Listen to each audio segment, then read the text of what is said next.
আসসালামু আলাইকুম। আশা করি আল্লাহ তাআলার অশেষ রহমতে আপনারা সবাই ভালো আছেন। ভিডিওটি শুরু করার আগে আমি আপনাকে একটি ছোট্ট প্রশ্ন করতে চাই। আপনার জীবনে কি এমন কোনো দোয়া আছে যা বছরের পর বছর ধরে করে যাচ্ছেন কিন্তু এখনো তার ফল দেখতে পাননি? এমন কোনো গোপন কষ্ট যা শুধু আপনি আর আপনার রব জানেন? যদি উত্তর হ্যাঁ হয় তাহলে আজকের ভিডিওটি আপনার জন্য। আজ আমরা জানবো এমন একটি আমলের কথা যেটিকে আল্লাহ তাআলা নিজেই কোরআনে গুরুত্ব দিয়েছেন। রাসূলুল্লাহ সাল্লাল্লাহু আলাইহি ওয়াসাল্লাম নিজে নিয়মিত করতেন এবং সাহাবায়ে কেরামরাও এটিকে নিজেদের জীবনের অংশ বানিয়ে নিয়েছিলেন। সেই আমলটি হলো ইস্তেগফার। ৭ দিন এভাবে ইস্তেগফার পড়ে দেখুন। কিন্তু কেন ৭ দিন? কারণ ৭ দিন একটি চ্যালেঞ্জ।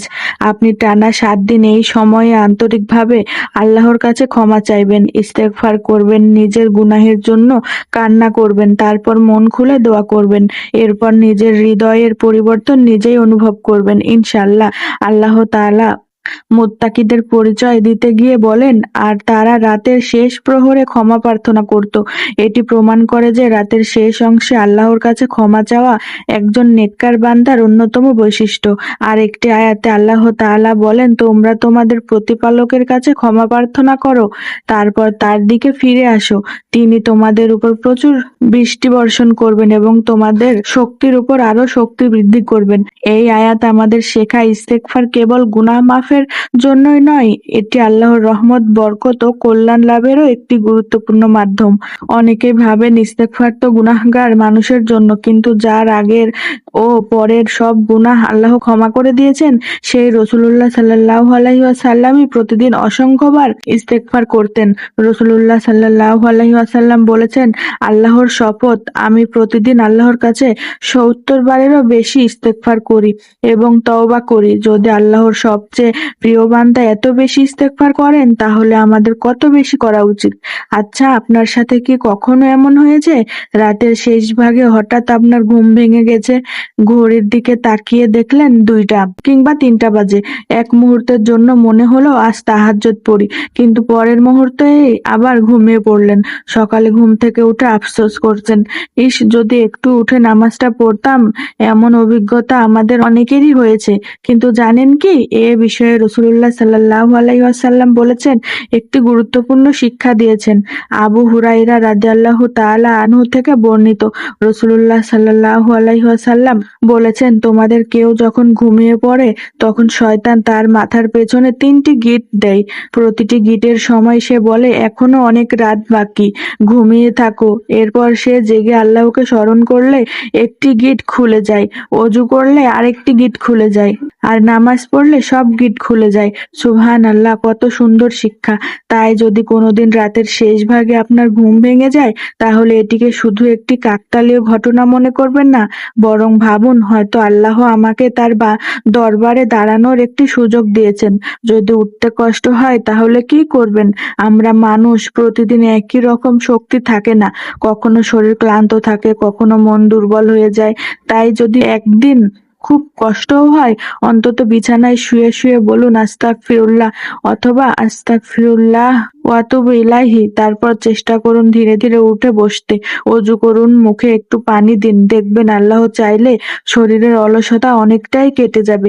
আসুন আমরা জানি আমলটি কিভাবে করবেন। প্রথমে ওযু করুন, ২ বা ৪ রাকাত তাহাজ্জুদের নামাজ পড়ুন। এরপর কিছুক্ষণ ধীরে ধীরে ইস্তেগফার করুন, আপনার জানা অজানা সব গুনাহের জন্য ক্ষমা চান। তারপর আপনার রবের কাছে মনের সব কথা খুলে বলুন। প্রতিটি শব্দ যেন শুধু ঠোঁট থেকে নয়, হৃদয় থেকেও বের হয়। তারপর দরুদ শরীফ পড়ুন। এরপর ২ হাত তুলে নিজের ভাষায় দোয়া করুন। শেষে আবার আল্লাহর প্রশংসা ও দরুদ পড়ে দোয়া শেষ করুন। অনেকেই বলেন, আমি অনেক ইস্তেগফার করি কিন্তু জীবন বদলায় না। কেন? কারণ ইস্তেগফার শুধু একটি বাক্য নয়, এর আসল অর্থ হলো, হে আল্লাহ, আমি আমার ভুল স্বীকার করছি, আমাকে ক্ষমা করুন, আমি আপনার দিকে ফিরে আসতে চাই। যখন এই অনুভূতি হৃদয়ে আসে তখন ইস্তেগফার হৃদয়কে নরম করে, মানুষকে বিনয়ী করে, গুনাহের প্রতি ঘৃণা সৃষ্টি করে আর আল্লাহর প্রতি ভালোবাসা বাড়িয়ে দেয়। কুরআনে আল্লাহ কি বলেছেন? আল্লাহ তাআলা বলেন, আর তোমরা তোমাদের রবের কাছে ক্ষমা প্রার্থনা করো, তারপর তার কাছেই ফিরে আসো। নিশ্চয়ই আমার রব পরম দয়ালু, পরম স্নেহশীল। লক্ষ্য করুন, এখানে দুটি বিষয় বলা হয়েছে। প্রথম ইস্তেগফার এবং দ্বিতীয় আল্লাহর দিকে ফিরে আসা। অর্থাৎ শুধু মুখে আস্তাগফিরুল্লাহ বললেই হবে না, সঙ্গে সঙ্গে নিজের জীবনেও পরিবর্তন আনার চেষ্টা করতে হবে। যদি হারাম উপার্জন থাকে তা ছেড়ে দেওয়ার চেষ্টা করতে হবে। যদি 5 ওয়াক্ত নামাজে অবহেলা থাকে তা ঠিক করতে হবে। যদি কারো হক নষ্ট করে থাকেন তা ফিরিয়ে দেওয়ার চেষ্টা করুন। এখন আমি আপনাকে একটি ছোট্ট চ্যালেঞ্জ দিতে চাই। চ্যালেঞ্জটি টানা 7 দিনের, কিন্তু একটি শর্ত আছে। এই 7 দিনে আপনি নিজেকেও বদলানোর চেষ্টা করবেন। মিথ্যা ছাড়বেন, গীবত ছাড়বেন, হারাম থেকে বাঁচবেন, মানুষের হক আদায় করবেন। তখন দেখবেন ইস্তেগফার শুধু আপনার জিহ্বায়ই থাকবে না, আপনার চরিত্রও ফুটে উঠবে। আর এটাই একজন প্রকৃত তাওবাকারীর পরিচয়। মনে রাখবেন, আপনার গুনাহ যত বড়ই হোক, আল্লাহর রহমত তার চেয়েও অনেক বড়। যে বান্দা সত্যিকারে অর্থে অনুতপ্ত হয়ে তার কাছে ফিরে আসে, আল্লাহ তাকে ফিরিয়ে দেন না। দোয়ার ফল কখন, কিভাবে এবং কোন রূপে দেবেন সেটি আল্লাহই সবচেয়ে ভালো জানেন। কখনো তিনি সঙ্গে সঙ্গে দেন, কখনো একটু দেরিতে দেন। একজন মুমিনের কাজ হলো আল্লাহর কাছে সাহায্য চাইতে থাকা। আচ্ছা, সব শেষে আমি একটা বিষয় ক্লিয়ার করে দিই। অনেকে হয়তো এই প্রশ্নটা করবেন, তো আমি তাদেরকে বলি, প্রিয় ভাই ও বোন, ইসলামে এমন কোনো সহি দলিল নেই যেখানে বলা হয়েছে টানা 7 দিন ইস্তেগফার করলে সব দোয়া অবশ্যই কবুল হবে বা সব সমস্যা দূর হয়ে যাবে। তাহলে আমরা 7 দিনের কথা কেন বললাম? কারণ একটি ভালো অভ্যাস গড়ে তোলার জন্য একটি বাস্তবসম্মত সূচনা দরকার। আপনি যদি আজ থেকেই টানা 7 দিন শেষ রাতে ওঠার চেষ্টা করেন, ইস্তেগফার করেন, তাহাজ্জুদ পড়েন এবং আন্তরিকভাবে আল্লাহর কাছে দোয়া করেন, তাহলে ইনশাআল্লাহ এই আমলটি আপনার জীবনের অংশ হয়ে যেতে পারে। আর একজন মুমিনের আসল সাফল্য এখানেই, একটি নেক আমলকে নিয়মিত করে ফেলা। এখানে একটি বিষয় হৃদয়ে গেঁথে নিন। আপনি যদি 7 দিন আমল করেন অথচ আপনার কাঙ্ক্ষিত ফল সঙ্গে সঙ্গে না পান, তবুও নিরাশ হবেন না, কারণ আল্লাহ তাআলা বলেন, নিশ্চয় আল্লাহ ধৈর্যশীলদের সঙ্গে আছেন। প্রিয় দর্শক, আমরা কেউই জানি না আমাদের জীবনের শেষ রাত কোনটি। তাই আজ থেকে আল্লাহর দিকে ফিরে আসি, বেশি বেশি ইস্তেগফার করি, তওবা করি, কোরআনের সঙ্গে সম্পর্ক গড়ে তুলি, 5 ওয়াক্ত সালাতের যত্ন নেই, আর শেষ রাতের সেই বরকতময় সময়টুকু যতটা সম্ভব আল্লাহর ইবাদতে কাটানোর চেষ্টা করি। ভিডিওটি যদি আপনার উপকারে আসে তাহলে অবশ্যই একটি লাইক দিন, শেয়ার করুন, যাতে আরো মানুষ এই নেক আমলের কথা জানতে পারে।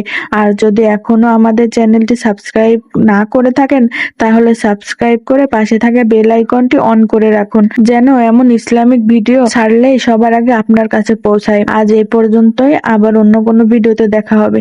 সেই পর্যন্ত সবাই সুস্থ থাকুন, ভালো থাকুন, আল্লাহর হেফাজতে থাকুন। আসসালামু আলাইকুম। আল্লাহ হাফেজ।